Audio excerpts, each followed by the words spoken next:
పచ్చ మీడియా కుక్క బుద్ధులు ఎట్లుంటాయంటే ఎక్కడో జో బైడెన్ ట్రంప్ ఇండియా బాగా డెవలప్ అవుతుంది అని ఒక మాట అన్నాడు అనుకో, ప్రపంచం బాగా డెవలప్ అవుతుంది ఇండియా కూడా బాగా డెవలప్ అవుతుందని ఒక మాట అన్నాడు అనుకోండి సపోజ్.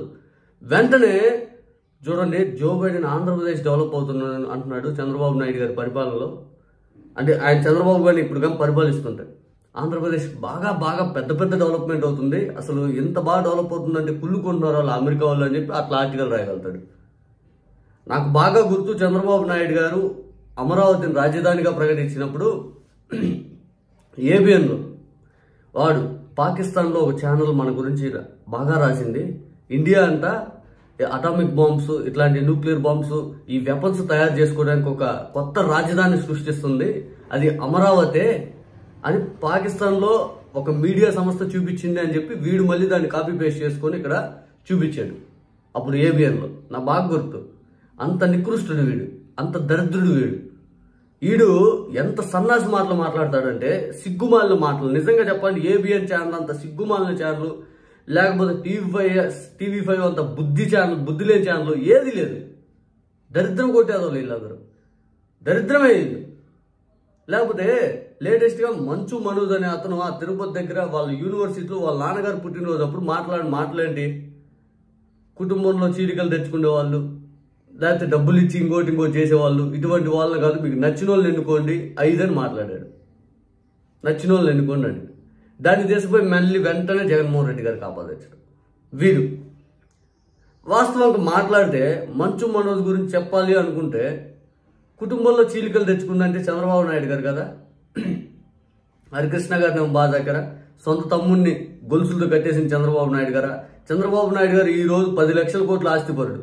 అయితే చంద్రబాబు నాయుడు గారు వాళ్ళ అక్క ఏం చేస్తుంది, వాళ్ళ తమ్ముళ్ళు ఏం చేస్తున్నారు, వాళ్ళ చెల్లెళ్ళు ఏం చేస్తున్నారు, లిస్టు తీయండి. ఎక్కడెక్కడ ఉన్నారు? పెద్ద కొడుకు కదా, వాళ్ళని ఎప్పుడేం పట్టించుకున్నాడా కనీసం? వాళ్ళని కనీసం ఆర్థికంగా పైకి తీసుకురాలేకపోయినా సామాజికంగా వాళ్ళు గుర్తింపించాడా? చెప్పండి చేశాడా కనీసం? ఏం బీకిందిలే ఏమన్నంటే ఒక డైలాగు, కుటుంబ సభ్యులకు చేయండి చంద్రబాబు ఎంత నిజాయితీ పరుడు. మరి నీకాడి నుంచి వచ్చినాయి అన్ని డబ్బులు? నీకాడి నుంచి వచ్చినాయి? ఈ సంవత్సరం జీతం లెక్కేసుకుంటే ఎంత? పాసు నువ్వు ముఖ్యమంత్రిగా ఉన్నా లేకపోతే ఎమ్మెల్యేగా ఉన్నా నీ సంవత్సరం జీతం ఎంత? నువ్వు 10 ఏళ్ళ నుంచి ఎమ్మెల్యేగా ఉన్నా కూడా నీ జీతం ఎంత అవుతుంది? 10 లక్షల కోట్లు ఎట్ట అవుతుంది నీకు? ఎట్ట అవుద్ది అంత? 200 కోట్లు ఇల్లు ఎట్ట అవుద్ది?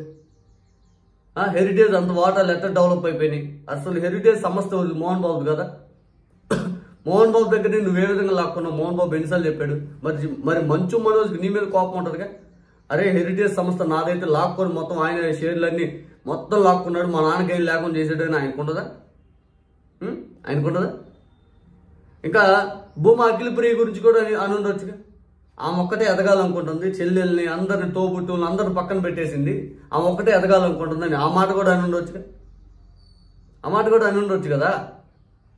జగన్మోహన్ రెడ్డి గారి కుటుంబంలో పూర్తి స్థాయిలో వైఎస్ రాజశేఖర రెడ్డి గారు ఏదైతే వైఎస్ అనే వాళ్ళు మొత్తం ఒక మాట మీద ఉన్నారు. నాకు తెలిసి ఏదో ఈ లోకలు పక్కపక్కలు ఎవరి కుటుంబంలో కామన్ అయ్యి అర్థమైందా? ఇప్పుడు మోహన్ బాబు గారి కుటుంబంలోనే నీకు మీ అన్నకు మనస్పర్ధలు ఉన్నాయి, అది బహిరంగంగా తెలుసు. మరి నీ కుటుంబంలో మనస్పర్ధలు ఎందుకు వచ్చినాయి, ఏం పీకడానికి వచ్చినాయి అని అడగరా జనాలు? అడగరా? అంతే కదా. ఇప్పుడు మోహన్ బాబు సినిమా ఇండస్ట్రీలో అందరితో గొడవలే, మరి దాని గురించి అడగరా? ఇవన్నీ వాళ్ళ ఫ్యామిలీ గురించి కూడా మాట్లాడి ఉండొచ్చు కదరా ఏబిఎన్గా. మంచు మనోజ్ ఇందాక స్టేట్మెంట్ ఇచ్చాడు నిన్న రాత్రి, నేను అన్నది ఎవరిని ఉద్దేశించి కాదురా స్వామి, నేను నార్మల్గా అన్నాను, ఏదైతే పూర్తి స్థాయిలో నేను చాలా నార్మల్గా అంటే నేను ఎవరిని ఉద్దేశించింది కాదు, చైతన్యవంతంగా నేను మాట చెప్పాను అంతేగాని వాళ్ళ కోటి ఏంటి వీళ్ళ కోటి ఏంటి అని నేనేం మాట్లాడలేదు 5 అన్నాడు. అంతే కదా. ఇప్పుడు పవన్ కళ్యాణ్ ఫ్యామిలీ నుంచి కూడా అనవచ్చు కదా, అన్నం మద్దతు లేకుండా పార్టీ నడిపాను పెట్టాను 5 అని మాట్లాడుతున్న పవన్ కళ్యాణ్ మరి వాళ్ళ అన్నను ఉద్దేశిస్తూ అనవచ్చు కదా. అంతే కదా. ఇప్పుడు పవన్ కళ్యాణ్ నాకు పోయి టికెట్ ఇవ్వలేదు, ఇస్తా అని వంచాడు, మరి దాన్ని ఉద్దేశిస్తూ అనొచ్చు కదా. ఇప్పుడు మోహన్ బాబు పూర్తిగా ఏదైతే సినిమా ఇండస్ట్రీలో ఎంతమందితో గొడవలు ఉన్నాయి వాళ్ళని ఉద్దేశించి అనొచ్చుగా. మా సినిమా కుటుంబంలో గొడవలు ఉన్నాయి, మాకు సినిమా కుటుంబం అంటాం పైకి, అటువంటి మాటలు వద్దు, అట్లాంటి వాళ్ళని కూడా నమ్మొద్దు అని చెప్పి పవన్ కళ్యాణ్ ఉద్దేశిస్తూ అని ఉండొచ్చు కదా. అవును కదా. మరి పచ్చ మీడియా వాడికి ఎక్కడ ఆడెవడో పిట్టాడు, జగన్ ఖచ్చితంగా ఇబ్బంది పడాలి. వాడెవడో హైకోర్టులో ఏదో పిల్లు వేసాడు, జగన్ షాక్. వాడెవడో ఇంకోటి చేశాడు, జగన్ షాక్. వాడెవడో వర్షం పడక ఏదైతే బోర్డులతో నీళ్లు పెట్టుకుంటే అది జగన్ షాక్. ప్రతిదీ రాష్ట్రంలో ఏదైనా జరిగింది అది జగన్ షాక్. ఆ షాక్ లేదు నాకు అర్థం కావట్లేదు. ఆ దెబ్బలు బొబ్బలు ఇవన్నీ ఏమో అర్థం కావట్లేదు. రాత్రి మంచు మనోజు చంద్రబాబు నాయుడిని ఖచ్చితంగా ఘాట్లేసి తొక్కేసాడు అనొచ్చు కదా. భూమా అఖిల్ ప్రియని ఉద్దేశించాను ఉండొచ్చు. వాళ్ళ సినిమా ఇండస్ట్రీ పార్టీ అయినటువంటి జనసేన పార్టీని ఉద్దేశించాను ఉండొచ్చు. సొంత కుటుంబ సభ్యులు కాపాడుకోవడం చేత కానీ పవన్ కళ్యాణ్ నాగబాబు టికెట్ ఇస్తా అని చివరి నిమిషాలు వంచి నాగబాబుని ఉద్దేశిస్తూ అని ఉండొచ్చు. ఎన్ని లేవు, కోకోలు ఉన్నాయి కదా. ఎవరినో ఏదో బీకడానికి, ఎవరినో ఏదో చేయడానికి అంటేట, ఎవరినో ఏదో బీకడానికి. వాళ్ళ భూమా ఫ్యామిలీ, వాళ్ళ అత్తగారి ఫ్యామిలీ ఉంది. ఆ ఫ్యామిలీలో అందరూ వాళ్ళ పెళ్లికి అంగీకరించిన లేరు, లేకపోతే వీళ్ళ పెళ్లికి వీళ్ళ ఇంట్లో వాళ్ళు అంగీకరించింది లేరు. మరి వాళ్ళ ఫ్యామిలీలో పూర్తి స్థాయిలో భూమా అంతా చీలికలే కదా. మరి వాళ్ళ ఫ్యామిలీని ఉద్దేశించాడు ఉండొచ్చు. ఎవడు వైఎస్ రాజశేఖర రెడ్డి గారి కుటుంబం మొత్తం అవతాటి మీద ఉంది. ఎవరెవరు వేడిపోయారు, ఎవరెవరు వేరుపోలేదు కదా. ఇప్పుడు షర్మిలమ్మ, సునీతమ్మ వాళ్ళు వేరే ఇల్లు, వాళ్ళు ఎందుకు వైఎస్ అయితే, వాళ్ళు ఎందుకు కుటుంబం అయితే, వాళ్ళు చెల్లెళ్ళు వచ్చినప్పుడు అతిథి మర్యాద చేసి పంపించేది. ఎవరు సామాన్యంగా తెలుగులకు ప్రపంచంలో ఎక్కడైనా కానీ ఆడపడుచులాగా చూస్తారు. ఆడపడుచులు ఇంటి మనిషిలాగా చూసేది ఏదైతే వచ్చి పండగకి పబ్బాలకు వచ్చినప్పుడు అతిథిలాగా చూసి పంపిస్తారు. అది ఏ ఇంట్లో అయినా ఉండేది. ఆడపిల్లని పూర్తి మన ఇంట్లో పెట్టి పూర్తి మనమే జరిపి అవన్నీ జరిగేవి కాదు కదా ఎక్కడైనా కానీ.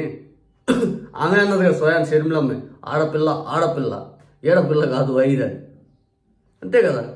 ఆమె అంది తెలంగాణ కోడల్ని నాకు ఆంధ్రాకి సంబంధం ఉంది. మళ్ళీ ఇప్పుడు వచ్చి ఆంధ్రాకి వచ్చాట. ఎవడు ఏపీఎన్గా నీకు దృష్టి లోపం ఉంది, నీకు వినికిడి లోపం ఉంది, దృష్టి లోపం ఉంది. ఎందుకంటే పూర్తిగా ఒక వ్యక్తిని టార్గెట్ చేసుకోవడానికి నువ్వు ఎట్లా పడితే అట్లా మాట్లాడరా కదా. రాత్రి చంద్రబాబు నాయుడు నాకు టార్గెట్ చేసి మరి దాని గురించి మాట్లాడు. వయసులో పెద్ద రకం ఉందని, అది వయసు ఉందని చెప్పి అందరిని గౌరవించాల్సిన పని లేదని రాత్రి నాగబాబు అన్నాడు. దాని గురించి మాట్లాడు. రాత్రి మంచు మనోజ్ కూడా ట్వీట్ పెట్టాడు, ఇది ఎవరిని ఉద్దేశించి కాదని. మంచు మనోజ్ ఎట్లా అన్నాడంటే చంద్రబాబు నాయుడు గారికి షాక్ అనరా. చంద్రబాబు నాయుడు గారి షాక్. మంచు మనోజ్ కామెంట్స్ చంద్రబాబు నాయుడిని ఉద్దేశించిన అంగీకారం అని చెప్పిరా. ఊడైపోయాడు నిన్ను, ఆపాడు. ఎవడు ఆపాడు కదా. పక్కనోడి మీద బురద చల్లాలి, నీకు నచ్చనోడి మీద. ఈ జబ్బు సాక్షి ఓడికి లేదు. నిదానంగా మమ్మల్ని నువ్వు రెచ్చగొడుతున్నావు. ఏం చేస్తున్నావు అంటే ఇటువంటి పనికిమాల పనులు చేసినప్పుడు మేము ఇంకా రెచ్చిపోయి ఎవడెవడో ఏదో జరిగిపోతే మేము మీ మీద బురద చల్లుతాం. ఇదే మీడియా వ్యవస్థను గబ్బు చేయటం నువ్వు.